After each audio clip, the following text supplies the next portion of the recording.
Assalamualaikum warahmatullahi wabarakatuh. Perkenalkan, nama saya Indah Isnaini, NPM 19110135. Di sini saya akan membahas tentang forecasting. Forecasting atau menghitung peramalan. Forecasting merupakan penentuan ramalan mengenai sesuatu di masa yang akan datang dan bertujuan agar ramalan yang dihasilkan mampu meminimumkan pengaruh ketidakpastian yang dihadapi perusahaan. Metode forecast berdasarkan perhitungan statistik. Yang pertama, metode trend moment. Metode ini nantinya akan dijadikan dasar pada tahun berikutnya. Nilai A dan B ditaksir dengan persamaan. Persamaan pertama, Y sama dengan N dikali A ditambah B dikali X. Persamaan kedua, XY sama dengan A dikali X ditambah B dikali X. Dua persamaan tersebut dilakukan substitusi dan eliminasi untuk mendapatkan nilai A dan B. Nilai X pada persamaan tren dihitung dengan menjadikan data pertama sebagai tahun dasar dan X sama dengan 0. Selanjutnya saya akan membahas tentang contoh soal metode trend moment. Diketahui data penjualan barang tahun 2010 sampai dengan 2016. Di tahun 2010 volume penjualan 2.200, di tahun 2011 volume penjualan 3.500, tahun 2012 volume penjualan 2.450, di tahun 2013 2.600, tahun 2014 3.550, tahun 2015 2.775, tahun 2016 2.800. Dari data-data tersebut kita akan mencari berapakah nilai forecasting tahun 2017. Untuk memudahkan penyelesaian digunakan tabel penolong. Tabel penolong terdiri dari nomor, tahun, volume penjualan Y, X, XY, X kuadrat. Untuk nilai-nilai pada kolom tahun dan volume penjualan berdasarkan data sebelumnya. Untuk mengetahui sigma dari volume penjualan adalah dijumlahkan dari tahun 2010 sampai dengan 2016, yaitu 2.200 sampai dengan 2.800 dijumlahkan seluruhnya, maka didapat hasil sigma 19.875. Kolom X dari tahun dasar tahun 2010 0, 2011 1, 2012 2, 2013 3, 2014 4, 2015 5, 2016 6 dan dijumlahkan seluruhnya, maka didapat hasil 21. Kolom XY didapat dari perkalian antara nilai X dan nilai Y. Tahun 2010 nilai X 0, Y 2.200, maka 0 dikali 2.200 hasilnya 0. Tahun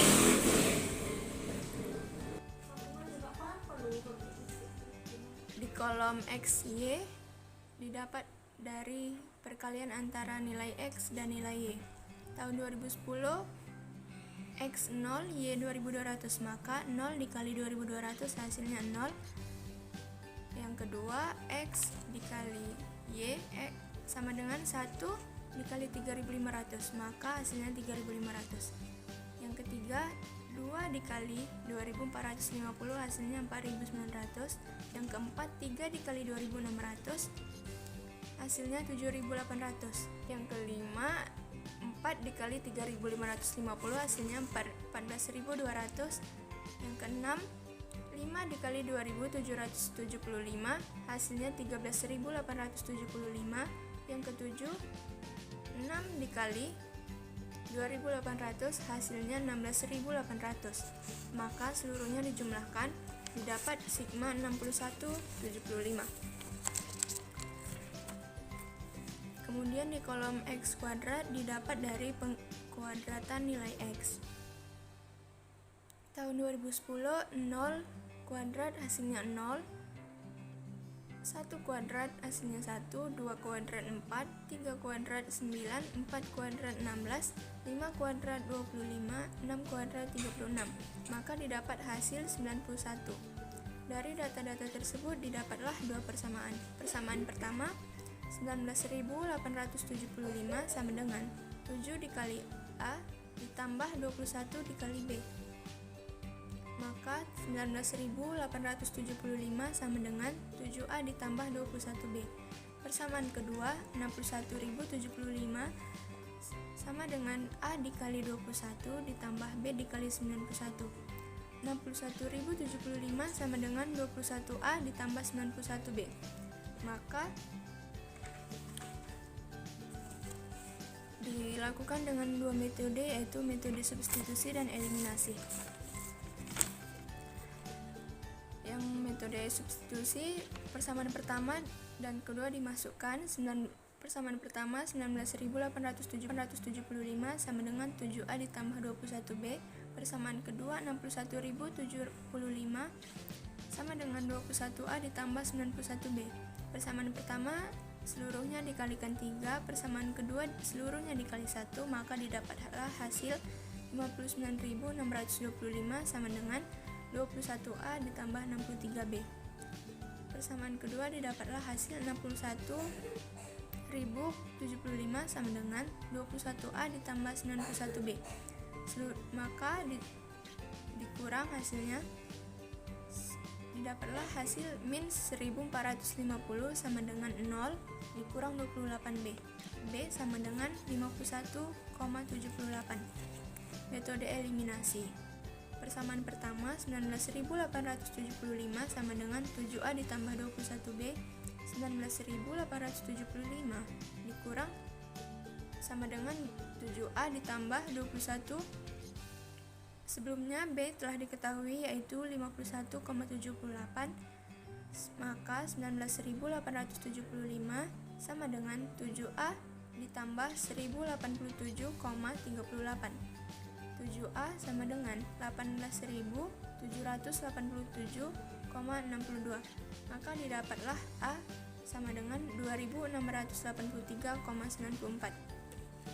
Maka diperoleh persamaan Y sama dengan 2.683,94 ditambah 51,78X.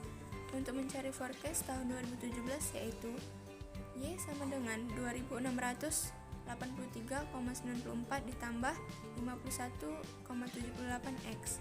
Y sama dengan 2.683,94 ditambah 51,78X. Diketahui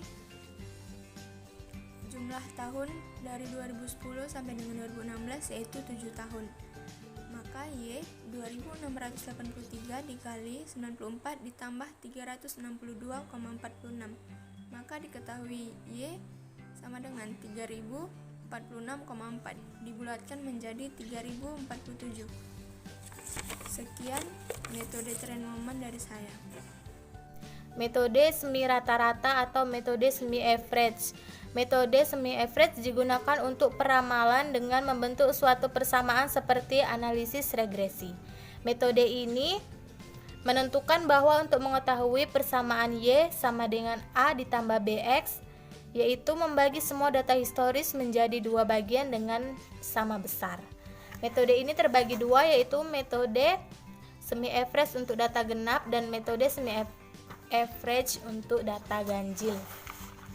Langkah-langkah menentukan metode setengah rata-rata: yang pertama, membagi data menjadi dua kelompok dengan sama besar. Yang kedua, menghitung rata-rata setiap kelompok. Yang ketiga, menghitung nilai A. Yang keempat, menghitung nilai B. Yang kelima, menghitung nilai X. Yang keenam, nilai X untuk data ganjil, yaitu min 3, min 2, min 1, 0, 1, 2, 3, dan seterusnya. Nilai X untuk data genap adalah min 3, min 1, 1, 3, 5, dan seterusnya. Yang ketujuh, ada memberi skor terhadap waktu yang terkait dengan data penjualan. Skor 0 diberikan bagi data yang di tengah dari data yang ada pada kelompok pertama bila datanya ganjil. Misalnya, data yang sebelumnya diberi skor min 1, min 2, min 3, data sesudahnya diberi skor 1, 2, 3. Untuk data genap, skor tidak melibatkan angka 0. Kita masuk kepada contoh soal. Contoh soalnya itu, seorang petani di Pematang Bandar, Kabupaten Simalungun, berdasarkan data laporan hasil panen jagung didapatkan laporan pada tahun 2001 sampai 2008. Bisa kita lihat seperti yang ada pada tabel tersebut. Tahun 2001 hasil panen jagung ada 100 ton, 2002 150, 2003 185, 2004 192, 2005 202, 2006 220, 2007 284, 2008 ada 300. Untuk penyelesaiannya kita bagi data menjadi dua bagian kelompok. Kelompok pertama tahun 2001 sampai 2004, di mana nilai X-nya kita tentukan. Nilai X untuk tahun pertama min 3, nilai X untuk tahun kedua min 1, nilai X untuk tahun 3 1, nilai X untuk tahun keempat 3, dan seterusnya sampai nilai X-nya itu 11 karena datanya di sini adalah genap. Kemudian semi totalnya kita jumlahkan dari tahun 1. Untuk kelompok 1 semi totalnya ada 627, di mana kita jumlahkan tahun pertama sampai dengan tahun keempat. Semi total untuk kelompok 2 ada 1006. Kita jumlahkan semua penjualan jagung dari tahun ke-5 sampai tahun ke-8. Untuk menentukan semi average-nya atau rata-ratanya, kita bagi semi totalnya dengan jumlah tahunnya. Jadi semi rata-rata untuk kelompok 1 627 dibagi 4 sama dengan 156,75. Untuk kelompok 2 semi totalnya kita bagikan dengan tahun kelompok 2, yaitu tahun ke-5 sampai tahun ke-8, di mana 1006 dibagi 4 maka semi rata-ratanya adalah 251,5.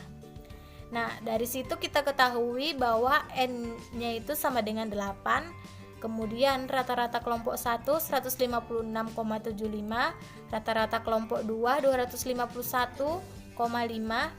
Maka untuk mendapatkan nilai B-nya, rata-rata kelompok 2 dikurang dengan rata-rata kelompok 1 dibagi N, yaitu 251,5 dikurang 156,75 dibagi 8, hasilnya 11,84. Kemudian dari penjumlahan tersebut kita dapatkan dua persamaan. Yang pertama, Y sama dengan 156,75 ditambah 11,84X. Untuk persamaan kedua, Y sama dengan 251,5 ditambah 11,8X. Maka untuk tahun 2009 dengan X sama dengan 13, di mana nilai X pada 2008 adalah 11, maka X untuk 2009 adalah 13. Diramalkan hasil panen jagung petani sebesar, kita ambil persamaan 1, kita substitusikan dengan X-nya tadi, maka Y sama dengan 156,75 ditambah 11,84 dikali 13, hasilnya 310,67. Sekian penjelasan dari saya. Nama saya Nisha Huda Nabila, NPM saya 19110106. Penjelasan untuk metode least square akan dijelaskan oleh teman saya. Terima kasih. Assalamualaikum warahmatullahi wabarakatuh. Perkenalkan, nama saya Feby Hairani, NPM 19110055. Di sini saya akan menjelaskan yang bagian 3, yaitu metode least square atau metode kuadrat terkecil. Nah, sebenarnya metode least square ini hanyalah bentuk penyederhanaan daripada metode trend moment dengan cara memastikan parameter X itu sama dengan 0. Nah, rumus yang dipakai untuk metode ini yang pertama, Y sama dengan A ditambah BX. Untuk rumus yang kedua, sigma Y sama dengan N dikali A atau A sama dengan sigma Y per NA. Untuk rumus yang ketiga, sigma XY sama dengan B sama dengan sigma X kuadrat atau B sama dengan sigma XY per sigma X kuadrat. Nah, di sini saya akan menjelaskan contoh soalnya, yaitu sebuah perusahaan yang bergerak dalam penyediaan air galon ingin membuat forecast penjualan minuman air galon untuk beberapa tahun ke depan dengan menggunakan garis tren data sebagai berikut. Untuk tahun 2008, penjualan atau Y sama dengan 135.500. Untuk tahun 2009, 145.500. Tahun 2010, 155.500. Tahun 2011, 175.500. Selanjutnya, kita akan menghitung forecast penjualan dengan metode Trend Least Square. Nah, pada video ini sudah tertera tabelnya, maka di situ dapatlah penjumlahan atau sigma dari data-data yang ada di tabel. Untuk tabel X, sigma atau penjumlahannya itu adalah 0, penjualan atau Y jumlahnya 776.500. Untuk tabel X dikali Y, sigmanya 100.500 dan X kuadrat sama dengan 10.000. Maka kita masukkan data-data tersebut ke dalam rumus. Untuk rumus yang kedua, sigma Y sama dengan N dikali A, atau A sama dengan sigma Y per NA. Nah, sigma Y itu adalah penjumlahan dari penjualan atau Y per NA. NA itu adalah jumlah dari data-data atau jumlah dari tahun. Maka dapatlah 776.500 per 5A. Jadi hasilnya 155.500. Untuk rumus yang ketiga, sigma XY sama dengan B dikali sigma X kuadrat, atau B sama dengan sigma XY per sigma X kuadrat. Nah, maka dapatlah B itu 100.500 per 10B, karena sigma XY itu 100.500 dan sigma X kuadrat itu 10B, maka dapatlah 10.050. Maka kita masukkanlah rumus yang pertama, yaitu Y sama dengan A ditambah X. Maka 155.000 ditambah 10.050. Nah, kita akan menghitung nilai tren untuk setiap tahunnya sampai tahun 2014. Untuk tahun 2008, Y sama dengan 155.300 ditambah 10.050 dikali min 2. Nah, dari mana dapatnya min 2 itu? Min 2 itu dapatnya dari tabel yang telah kita buat sebelumnya, yaitu tabel X. Nah, untuk tahun-tahun selanjutnya, begitulah dibuat. Misalnya untuk tahun 2009, Y sama dengan 155.300 ditambah 10.500 dikali min 1, karena X pada tahun 2009 yang terletak pada tabel itu min 1. Sekian penjelasan dari saya. Mohon maaf apabila penjelasan saya yang kurang baik. Mohon kritik dan sarannya agar presentasi atau tugas saya ke depannya menjadi lebih baik. Terima kasih.